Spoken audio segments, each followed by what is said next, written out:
You are a professional horror narrator and audio producer. I have a horror story script in English, approximately 2,200 words, designed to be narrated in 15 to 18 minutes. The Whispering Forest. In the small village of Eldridge, nestled at the edge of an ancient woodland known as the Whispering Forest, lived a young woman named Elara.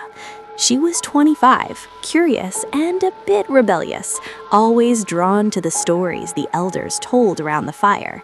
Tales of a forest that wasn't just trees and animals, but something alive, something that whispered secrets to those who dared enter too deep. The villagers warned everyone, never go in after dusk. The whispers will call your name, and if you follow, you'll never come back the same. Most people laughed it off as superstition. Kids told it as a ghost story to scare each other. But Elara, she didn't believe in fairy tales.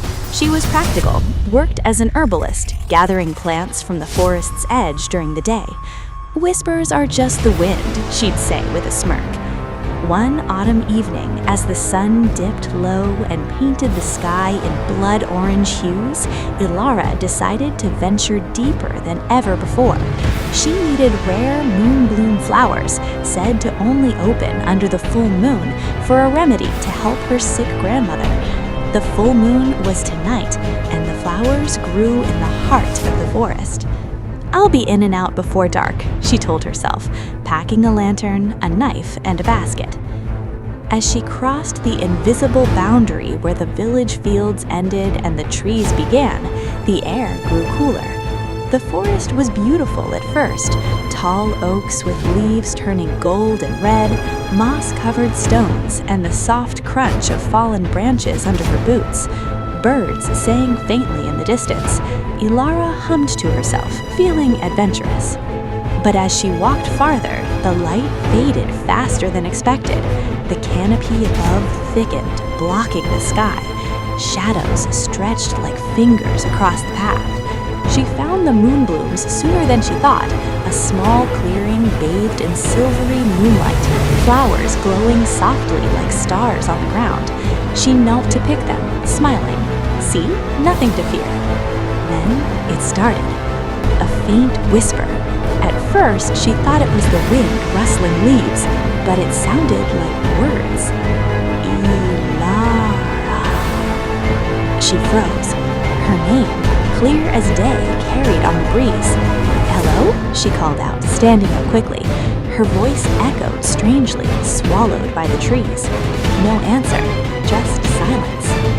She shook her head. Imagination. Come on, get the flowers and go. She picked a handful, but as she turned to leave, the whispers returned, louder this time, multiple voices overlapping like a chorus. "Elara, stay, we know you, come deeper." Her heart pounded. She gripped her lantern tighter and hurried back the way she came.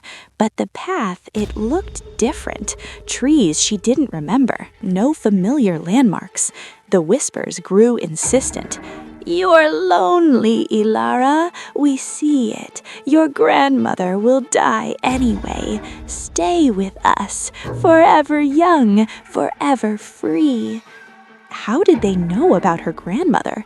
Panic rising, Elara ran. Branches scratched her face, roots tripped her feet. She fell hard, scraping her knees, the basket spilling flowers.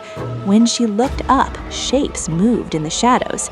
Not animals, tall, thin figures, like people made of twisted branches and mist.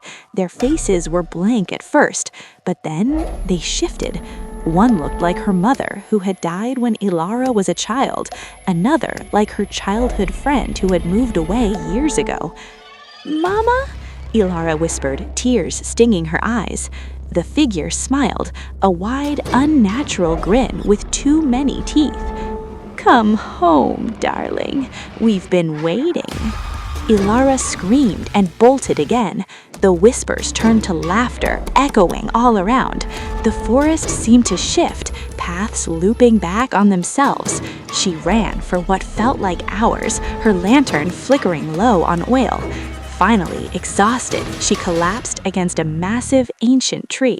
Its bark felt warm, almost pulsing like skin. The whispers softened, almost soothing now. "We can give you everything. No pain, no loss. Join us."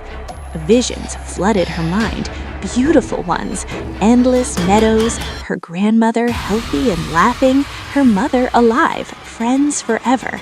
No sickness, no death, eternal happiness in the forest's embrace. Elara's eyes grew heavy. "Just rest a moment," she murmured. But deep down, a small voice fought back. This wasn't real. These weren't her loved ones. She remembered the village tales. The forest wasn't haunted by ghosts. It was something older, a living entity, hungry for souls. It mimicked voices, showed illusions to lure people in. Those who stayed became part of it, whisperers themselves, trapping others. With trembling hands, she pulled out her knife and carved a mark on the tree, a symbol her grandmother had taught her, an old ward against evil. The tree shuddered, bark cracking like a scream. The illusions shattered, the figures twisted into horrifying shapes, elongated limbs, hollow eyes leaking black sap, mouths opening impossibly wide. Elara ran again, following the pain in her scraped knees, the real feelings to guide her out of the dreamlike haze. The whispers turned angry, howling, "You can't leave! You're ours now!" But ahead, a faint light, the village edge. She burst out of the trees just as the moon set, collapsing on the grass. Villagers found her at dawn, babbling about whispers. Her grandmother recovered with the moonblooms, but Elara, she never went near the forest again. Yet on quiet nights, when the wind blows from the woods, she hears it still. "Elara, come back, we miss you." And sometimes, late at night, villagers swear they hear new whispers joining the old ones, a young woman's voice, pleading or inviting.